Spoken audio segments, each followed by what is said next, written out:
काय आगीत कधी आग जळाली होती. काय आगीत कधी आग जळाली होती. लोक नेतील मला खोल पुरायासाठी. आदरणीय सुरेश भटांनी मराठी गझलेला नवी दृष्टी दिली. म्हणूनच त्यांच्या शेरांमधला खणखणीतपणा आपल्या काळजात कायम रुंजी घालत असतो. तर तेवढ्याच उंचीवर आपल्या शेराला घेऊन जाताना एक शायर म्हणतो की खोल पुरले तर पुन्हा उगवेन मी. खोल पुरले तर पुन्हा उगवेन मी. याचसाठी जाळले त्यांनी मला. आहा, क्या बात है यार. हा आहे आपला मित्र म्हणजेच आबेद शेख.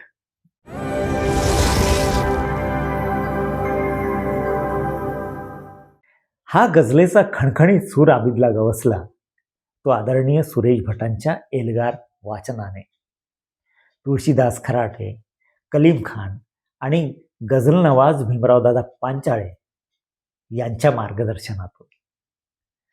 चपला जोडे विकून उदरनिर्वाह करत असणारा आबिद जवळ कागद नसला तर चपला जोड्यांच्या बॉक्सवरही त्याची गझल जन्म घेते. स्वभावाने अतिशय नम्र असलेला आबिद गझलेतूनच नव्हे तर त्याच्या वागण्या बोलण्यातूनही आपल्याला कायम अनुभवायला मिळतो. माणसाचा माणूसपण जपणं ही कळकळ त्याच्या मनात ठसठसते. म्हणून तो लिहितो की विश्व आता गाढ झोपेतून उठले पाहिजे.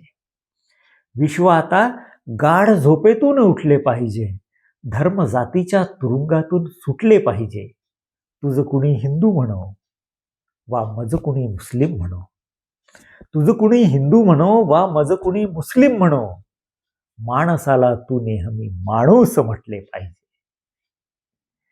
आबिदची गझल त्याच्या स्वतःची ओळख घेऊन येते. तो म्हणतो की समजू नकोस सरले डोळ्यांमधील पाणी. समजू नकोस सरले डोळ्यांमधील पाणी. प्राणात खोल पुरले डोळ्यांमधील पाणी.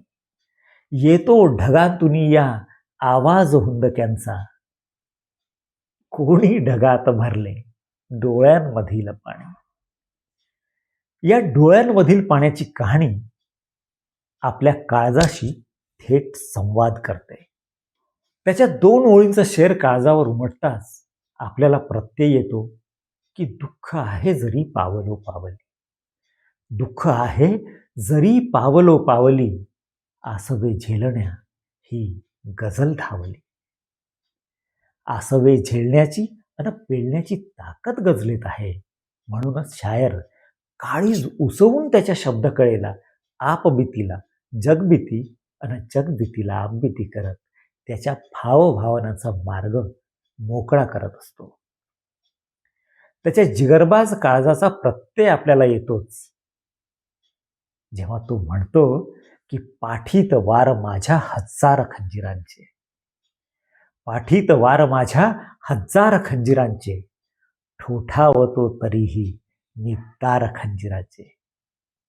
हे खंजिराचे दार ठोठावत असताना त्याने ज्या भावभावनांची गुंफण केली ती काबिले तारीफच आहे.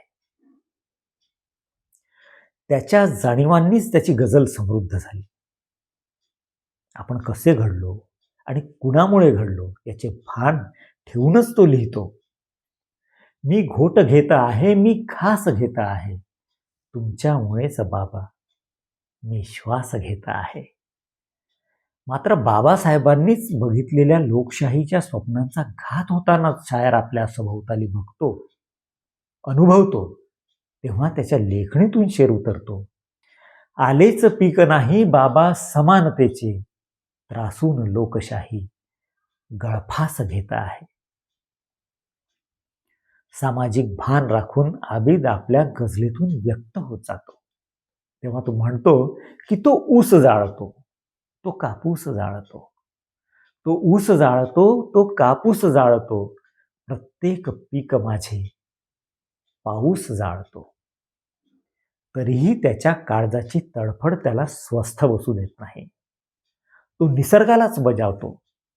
समजू नको ढगा हे साधे सुधे बियाणे.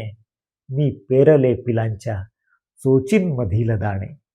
या प्रश्नांना तो प्रश्न राहू देत नाही. त्याचे उत्तरही देतो.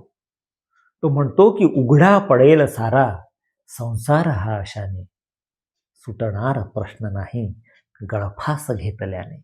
अगदी खरं आहे. Temporary solution on permanent problem याची जाणीव तो त्याच्या शेरांमधून करवतो आणि उद्ध्वस्त होणाऱ्या संसारांना जगण्याचं बळ देतो. आबिद त्याच्या गझलेतून वेगवेगळे विषय आपल्याला वेगवेगळी अनुभूती करून देतात. हीच त्याच्या गझलेची जमेची बाजू आहे. तो म्हणतो की उद्देश पावलांचा जाणे पुढेच जाणे, हे ध्येय काय आहे थांबायचे बहाणे. म्हणून त्याचा प्रवास तो थांबू देत नाही. त्याच्या गझलेला तो कायम प्रवासात ठेवतो, प्रवाही ठेवतो. त्याच्यामुळेच ती निर्मळ आहे. गझल सागर प्रतिष्ठान मुंबई यांच्याकडून आबिदचा गझल संग्रह चोचीन मधील दाणे प्रकाशित आहे. आबिदच्या गझल संग्रहाच्या निमित्ताने त्याच्या जाणीवांची आणि अभिव्यक्तीची उंची आणि खोली दोन्ही अनुभवण्यासाठी चोचीन मधील दाणे हा गझल संग्रह आपल्या सर्वांसाठी पर्वणीच आहे. अशा या आपल्या प्रतिभासंपन्न मित्राला मी त्याच्या गझल प्रवासासाठी खूप खूप शुभेच्छा देतो.